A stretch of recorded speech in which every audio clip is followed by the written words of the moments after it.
नमस्ते। Share market news और आपके निवेश से जुड़ी हुई खबर। देखिए, सबसे पहले बात करेंगे हम लोग सिल्वर और गोल्ड के बारे में। देखिए, दोनों में तेजी बरकरार है और जमकर तेज भागा जा रहा है। और जिस तरीके से सबसे पहले गोल्ड के बारे में हल्का सा बात कर लेते हैं, फिर सिल्वर पे आएंगे, फिर गोल्ड पे आएंगे। तो गोल्ड में जिस तरीके से तेजी हुई है, जो है कल लगभग जो है $85 जो है प्रति आउंस बढ़ गया और जाकर पहुंच गया 4390 जो है डॉलर प्रति आउंस पे। बढ़ोतरी जो है 1.96% की रही। और आप अगर एक हफ्ता को देखें तो एक हफ्ते के अंदर जो है $300 प्रति आउंस बढ़ गया है। बहुत तेज बढ़ोतरी।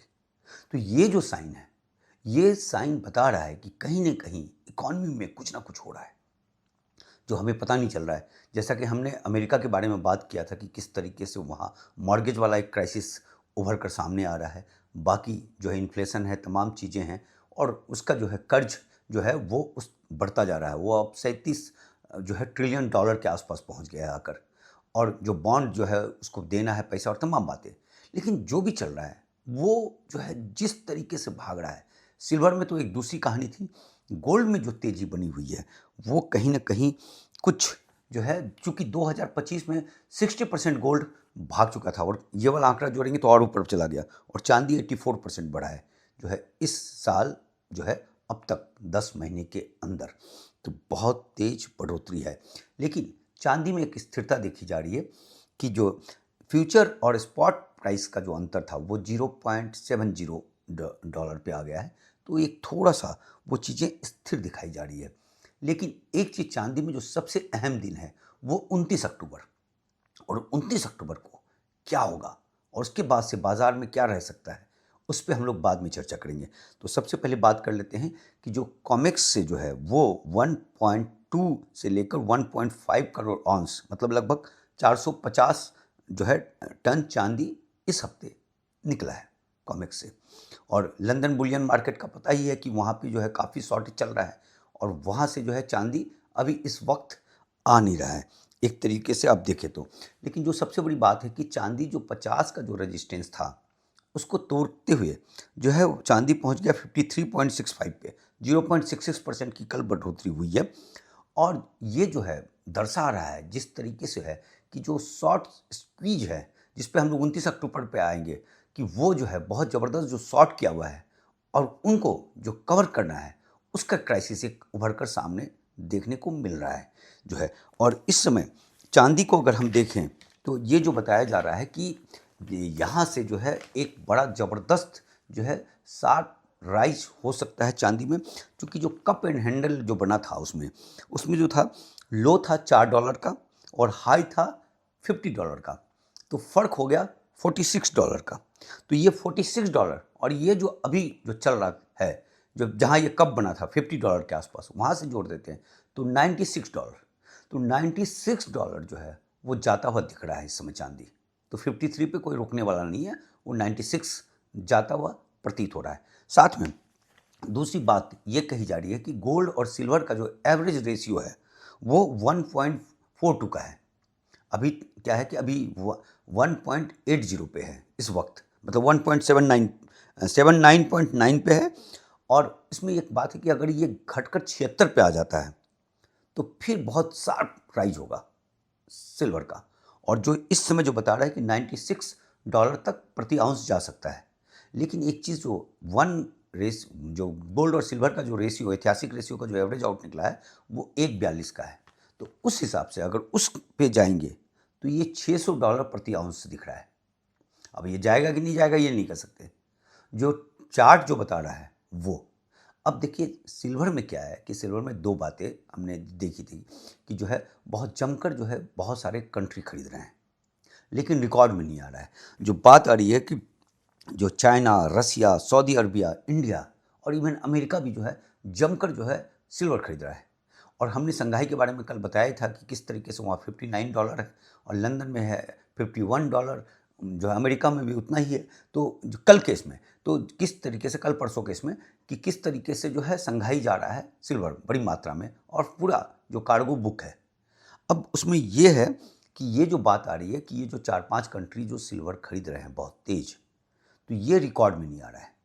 क्योंकि रिकॉर्ड में ये है कि आईएमएफ जो है जिसको अपनी रिपोर्ट में लाती है वो 99.9% शुद्ध अगर सिल्वर लेते हैं, कोई भी कंट्री खरीदता है तो वो रिकॉर्ड में आता है।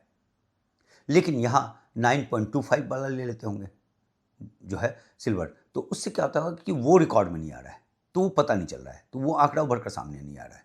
क्योंकि जिस तरीके से क्या हुआ कि रेयर अर्थ में सारे लोगों ने जो है पिछड़ गए, चाइना बाजी मार गया। चाइना जो है वो 92% प्रोसेसिंग में और 70% रेयर अर्थ में उसका कब्जा हो गया है पूरी तरीके से, और उसका वो खेल भी दिखा रहा है।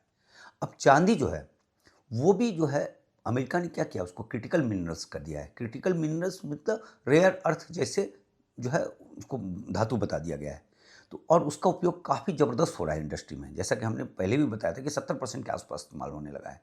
जितने डिफेंस के सामान हैं उसमें चांदी का इस्तेमाल होने लगा है। तो चांदी जो है वो भी रेयर अर्थ के कैटेगरी में एक तरीके से जाता हुआ दिख रहा है। तो इसमें कि लोगों में होड़ लगी हुई है चांदी को लेने के लिए, क्योंकि अपने इंडस्ट्री के लिए जो तमाम चीज़ के लिए अब ये सेंट्रल बैंक या जो भी चीज़ें जो बात आ रही थी, जैसे गोल्ड खरीद रहे हैं क्या कि भाई डॉलर की तुलना में डॉलर को जो है कमज़ोर करने के लिए गोल्ड की खरीदारी हो रही है, लेकिन सिल्वर की खरीदारी हो रही है अपने इंडस्ट्री के लिए और तमाम चीज़ों के लिए। तो ये जो बड़ा आंकड़ा है कि इस तरीके से जो है, और सिल्वर का जो क्राइसिस जिस तरीके से दिख रहा है कि ये बताया जा रहा है कि 6 महीने में 2 से 3 गुना हो जाएगा। कप एंड होल्डर से हो ही रहा था 96, तो 2 गुना हो गया, लेकिन वहाँ से भी ज़्यादा 3 गुना, मतलब $150 प्रति आउंस सिल्वर जा सकता है। और इस बीच जो बातें हो रही है कि आरएसआई पे बहुत ज़्यादा है, तो लेकिन आरएसआई में कि 1973-75 में आरएसआई 100 के ऊपर था, तो इसलिए कोई फ़र्क नहीं पड़ता कि आरएसआई 70 के ऊपर चला गया है तो उस पर बिकवाली आ जाएगी और ये चीज़ आ जाएगा।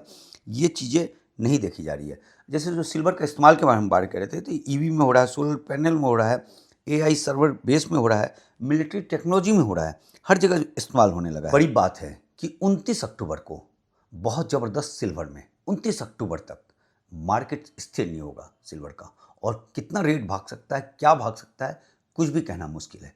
क्योंकि 29 अक्टूबर को जो है वो सिल्वर का कॉमेक्स में जो है एक्सपायरी डे है, और इसमें से 10 फरवरी 2025 से लेकर 29 अक्टूबर तक जो फर्स्ट ट्रेड से लेकर लास्ट ट्रेड जो भी किए थे उनको जो है अपना जो पोजीशन जो है वो क्लियर करना होगा, क्योंकि या तो आपको डिलीवरी लेनी पड़ेगी या देनी पड़ेगी या आपको सेटलमेंट करना पड़ेगा जो भी है पैसे के साथ। तो अपना उसको पोजीशन को क्लोज करना है 29 अक्टूबर तक। और लोगों ने जो सिल्वर का जो रुख था देखते हुए पिछले 45 साल से लोगों ने बहुत ज़बरदस्त शॉर्ट कर रखा है। अब शॉर्ट कर रखा है तो उस पोजीशन को उसको क्लियर करना पड़ेगा।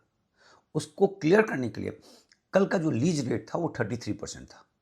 33% पे जो है लीज लेकर कोशिश किया जा रहा है। तो ये जो मार है सिल्वर का, ये 29 अक्टूबर तक भयानक रहेगा और काफ़ी वोलेटाइल रहेगा बाजार, और उसके बाद से क्या होगा वो देखना होगा। लेकिन ये बात तो तय है कि सिल्वर का कीमत गिरेगा नहीं, क्योंकि ये यहाँ पे शॉर्ट किए हुए हैं बहुत ज़बरदस्त। तो यहाँ से 29 अक्टूबर तक कितना बूम मार देगा ये कहना मुश्किल है, ये किसी के पल्ले पड़ नहीं रहा है ये चीज़ें। अब इसमें हो गया है कि सिल्वर में दो चीज़ें देखेंगे कि आप अपना सिल्वर बेचने के लिए जा रहे हैं जो है, ये जो है अमेरिका में भी देखा गया है, बाकी जगह भी देखा गया है, तो वो कीमत नहीं मिल रहा है क्योंकि रिफाइनरी पूरा फुल है। रिफाइनरी में जो माइंस से जो सिल्वर आया हुआ है उसके कारण 4 हफ्ते का काम पूरा फुल पड़ा हुआ है, पेंडिंग पड़ा हुआ है, और वेटिंग लिस्ट ज़बरदस्त है। तो ऐसे में जो अमेरिका में जो सिल्वर, जो पुराने सिल्वर ज्वेलरी, वो उसको रिफाइनरी में जो देने की जो परंपरा है वहाँ पे वो हो नहीं रहा है। तो इसके कारण पुराना सिल्वर को वो रेट नहीं मिल रहा है जो कॉमेक्स का है, और वहाँ पे 50% कम दिया जा रहा है। तो ये चीज़ देखा गया है कि जो सिल्वर जो आप बेचने के लिए जाएंगे तो वहाँ पे आपको कॉमेक्स वाला रेट नहीं मिलेगा, क्योंकि रिफाइनरी वाला प्रॉब्लम है। ठीक, अब उसको शुद्ध करना होता है, तमाम चीज़ होता है। वैसे अपने यहाँ तो जो है सुनार वगैरह वहीं गला देते हैं, तमाम चीज़ गला देते हैं, लेकिन फिर वो कितना शुद्ध होगा ये तमाम चीज़ वो देखना पड़ेगा। दूसरी कल एक खबर आ गई कि ईटीएफ में जो है वो काफ़ी, जैसे देखिए कल एक खबर थी कि सिल्वर तो काफ़ी तेज़ जा रहा है, लेकिन ईटीएफ जो है वो 6 से 8% सस्ता था। तो ये क्या था, वो एडजस्टमेंट था, प्राइस एडजस्टमेंट था। क्योंकि देखिए ईटीएफ का जो असली कीमत होता है वो एनएवी होता है, और जो दिख रहा कीमत होता है वो आईएनएवी होता है। तो इसके कारण दोनों के बीच फ़र्क था। INAV और NAV के बीच में, जो बीच में जो बात आ रही थी कि ETF जो है 12 से 18% प्रीमियम पे है, ज़्यादा पे है।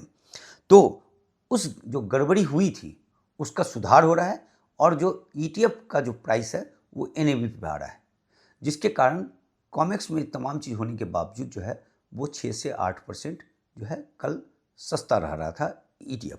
तो इस समय थोड़ा सा मतलब जो अगर आप अपने एक्सपर्ट से पूछ लीजिएगा, लेकिन हम एजुकेशन पर्पज से बता रहे हैं कि अभी आदमी को ETF से थोड़ा सा डिस्टेंस रखना चाहिए, क्योंकि अभी काफ़ी भूचाल है सिल्वर में, काफ़ी उठापटक होगा। 29 अक्टूबर तो काफ़ी उठापटक होगा। तो इस वक्त जो है फिजिकल जो सिल्वर है वो सबसे सेफ एंड साउंड है, इस चीज़ को देखा जाए तो। मतलब बेसिकली ETF में जो कल हुआ था कि उसका प्राइसिंग ठीक हो रहा था, जिसके कारण वो एडजस्टमेंट था।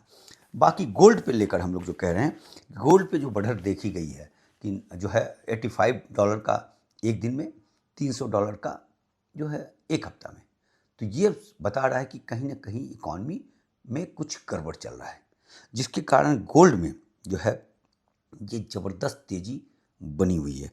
और इसका कहना है कि और भी तेज़ी इसमें रह सकता है बहुत ज़बरदस्त ढंग से। अच्छा, JP मॉर्गन के CEO जेमी डायमन साहब का कहना है कि गोल्ड जो है वो 10,000 तक जा सकता है, कोई टाइम पीरियड नहीं है, लेकिन 10,000 तक जा सकता है। और मतलब ये लोग जो कहना है, और जो कल हम लोग जो कैलकुलेट कर रहे थे कि जो 70-80 वाला जो बुल रन था, और उसके बाद जाकर 2001 से लेकर 10 का दोनों के बीच में पहला बारे में 8 टाइम्स बढ़ा था, दूसरे बारे में 7 टाइम्स बढ़ा था। तो इस बारे में भी 8 टाइम्स बढ़ने की बात अगर देखा जा रहा था, तो उसके हिसाब से $8,000 प्रति आउंस चला जाएगा जो है। हालांकि वो 26 तक जाना है, अब 26 तक जा पाएगा कि क्या होगा ये कुछ नहीं कह सकते इस समय डॉलर के खिलाफ जो लड़ाई चल रही है और अमेरिका का इकॉनमी किस तरीके से करेगा और बाकी कंट्री किस तरीके से गोल्ड खरीदेंगे, उस पर काफ़ी कुछ डिपेंड करेगा। तो जेमी डायमन साहब जो है वो 10,000 कोट कर रहे हैं, तो मेरा तो 8,000 था, उससे कहीं ज़्यादा है। और इसके बाद से एक और बात थी कि 1971 में जब था कि डॉलर ने गोल्ड स्टैंडर्ड छोड़ा था, तो गोल्ड की कीमत भागी थी। इस समय दुनिया जो है वो डॉलर स्टैंडर्ड छोड़ रहा है, तो जिसके कारण गोल्ड में तेजी है। और क्रिप्टो करेंसी में भी बड़ा भूचाल देखा जा रहा है। बिटकॉइन को छोड़ दे तो बाकी क्रिप्टो करेंसी में जो है बहुत ज़बरदस्त भूचाल है, और वहाँ से बिकवाली हो रही है, और वो पैसा गोल्ड और सिल्वर पे आएगा।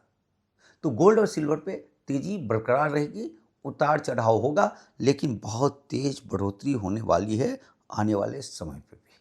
साथ में एक्सपर्ट लोग कह रहे हैं कि जो सोना को देखकर ये नहीं है कि वो ओवरबॉट हो गया है, उनका कहना है कि अभी भी अंडर इन्वेस्टेड है गोल्ड। और जो क्लाइंट का जो पोर्टफोलियो है उसमें सोना का हिस्सा जो है 1.1% रहता था एवरेज, लेकिन अभी 0.5% है। तो वहाँ जो बढ़ोतरी होगी तो गोल्ड में और तेजी आएगी, ठीक है। और एक चीज़ और देखा गया था कि ETF में सितंबर में जो इनफ्लो था गोल्ड में वो 880% पूरे वर्ल्ड का वो बढ़ गया था।